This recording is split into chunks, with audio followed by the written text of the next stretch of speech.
Hello, hello, hello, and welcome to Pop Culture Therapy. I'm Cruellica Kain.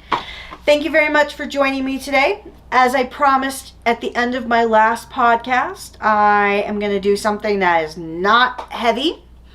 That's going to be kind of light and fluffy so we can laugh at the ridiculousness of this older woman, older anime fan, talking about the struggles of what I had to deal with I'm going to say 2010. It could have been sooner, but I'm going to say 2010 was really the defining year where you got, as an anime fan, better collections of anime. And what I mean by that is when I first bought my initial anime OVA, which was called Master Moskitan. Nobody has probably heard of it, which is super frustrating because we only got in the US the OVA. They never brought out the full series, which still pisses me off because I have never gotten to see the full series in good quality with good subs. But that bitterness aside, for that VHS OVA, which was 1 hour long, mind you, 1 hour, 60 minutes, VHS tape, I spent $60. I was so excited, so proud of myself. I'm going to say this was in 2000 at a store called Media Play. They're now defunct. They actually went out of business after Kaiju and I moved here to Colorado. But I got the coolest anime stuff there. I got a figure of Devilman, I got Master Moskitan, I got other anime VHSs after that. Same thing with DVDs. But that was the start of really noticing that anime was super hella expensive.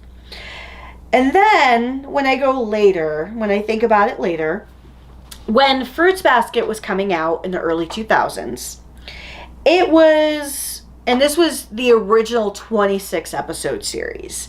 It was essentially 6 episodes, because it was 4 sets divided by 4. Yes, 2 sets had 7, but essentially 6, 7, 6, 7. I was so excited when it had 7 episodes or 6 episodes because I spent $40 on that DVD, got 6 episodes, and I rewatched those episodes all the time. Obviously, if you watch or you listen to the previous podcast, you understand why, but still, I rewatched that. I rewatched all my VHS tapes. I remember when Kaiju spent $300 on a Japanese import of a Gundam series that was not as long either. And these were movies, by the way. And I'm like, oh my God, this is so cool, but this is so much money. And same thing with manga books. Manga books, even starting out, were $10 a pop. And the prices, thankfully, haven't increased significantly for them, but still $10 a pop, and you're like, oh my God, I'm gonna go broke. But kids these days, you now have the ability to not necessarily even buy every series that you want. You can watch it streaming on the multitude of platforms. You can get a full series or even a half a season of a series for less than what I paid for one VHS tape. And you have thousands upon thousands of manga books to purchase.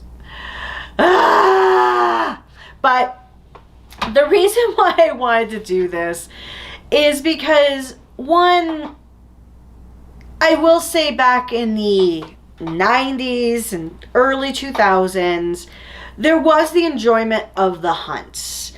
Even with early Netflix, when you were requesting DVDs to be sent to your home, it was always that hunt to see what they would have available for you to be able to order.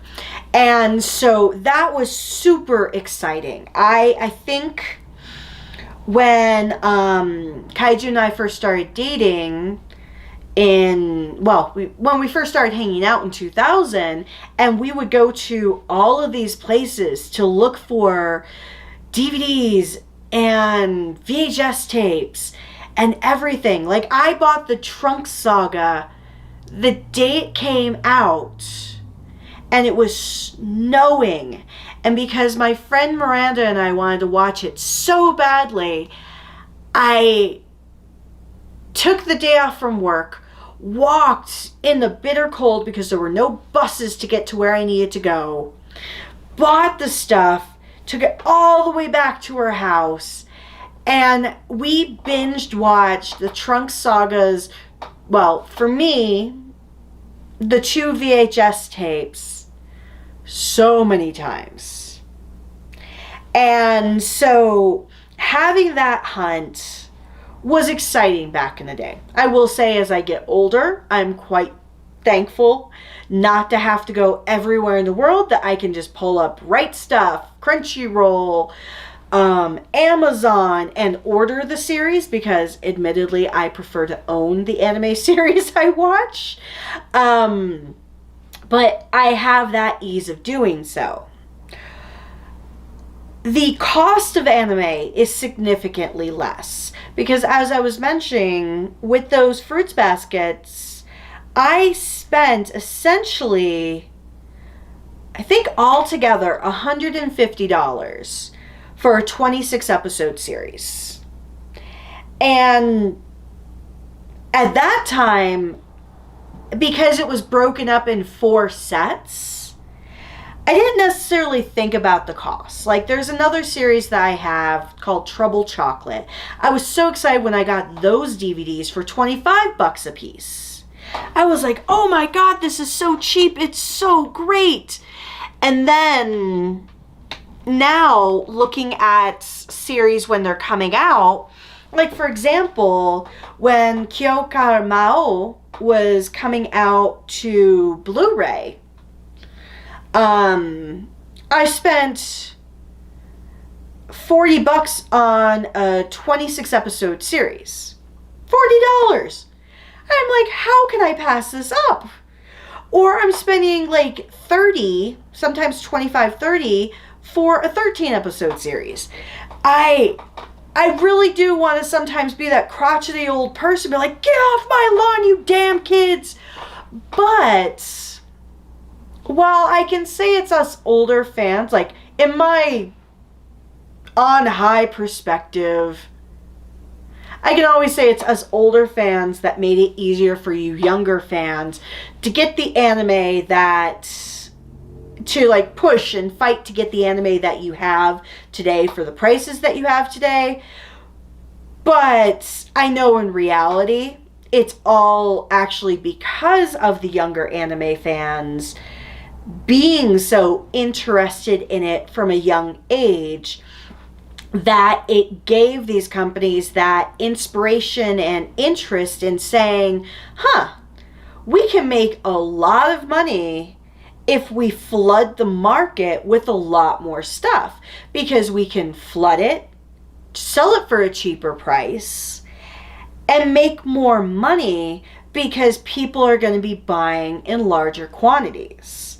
We have ourselves 3 extremely large cases of anime, tokusatsu, American movies, Japanese movies, of media, to prove that we are consumers and we're willing to pay the money. And it's because of all the younger audiences that we are getting what we want. So for you younger individuals that are fans of anime, I thank you, because when I was a fan of anime, I couldn't tell my friends I liked anime. Oh my God! You do not know, back in the 80s and 90s, it was almost like wanting to get your ass kicked if you said you liked anime. Because it was the same thing as saying you still watch cartoons. It's like, oh my God, you watch anime? Those are cartoons. And you'd get your ass kicked, even though you knew that they were more elevated. Well, mostly, because some of the series are not elevated, but most of them were more elevated than what you'd get for a traditional cartoon. And you'd be scared. None of my friends in high school, none of my friends until I started dating kaiju and I started meeting more of my anime friends, knew I liked anime. It was insane. And because all of you made it okay and made it mainstream, that us older fans don't get looked down upon by individuals anymore. This is why we can go to anime conventions and let our freak flags fly, so to speak, because it's not a dirty word, and it's all because of the younger fans.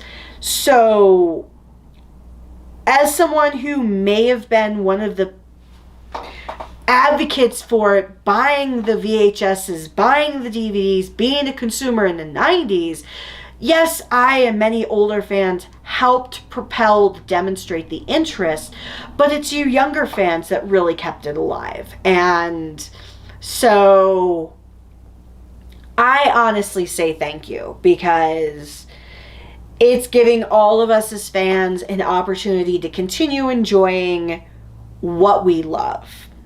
Now, I will say the one challenge is, now that I'm getting older, is it really cool to be watching high school students in anime?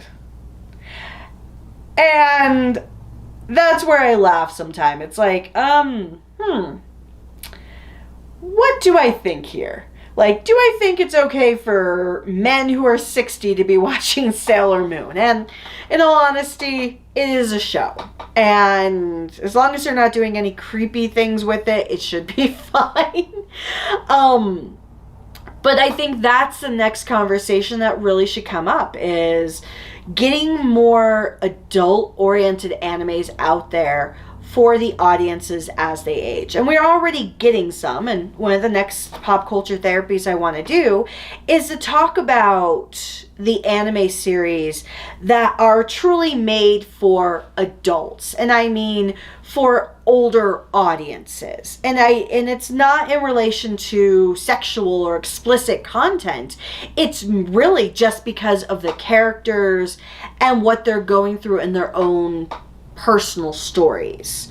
So that's all I have to share today. So thank you very much for joining this episode of Pop Culture Therapy. Hopefully I haven't scared you away, and if there's any topics you want me to cover, please let me know.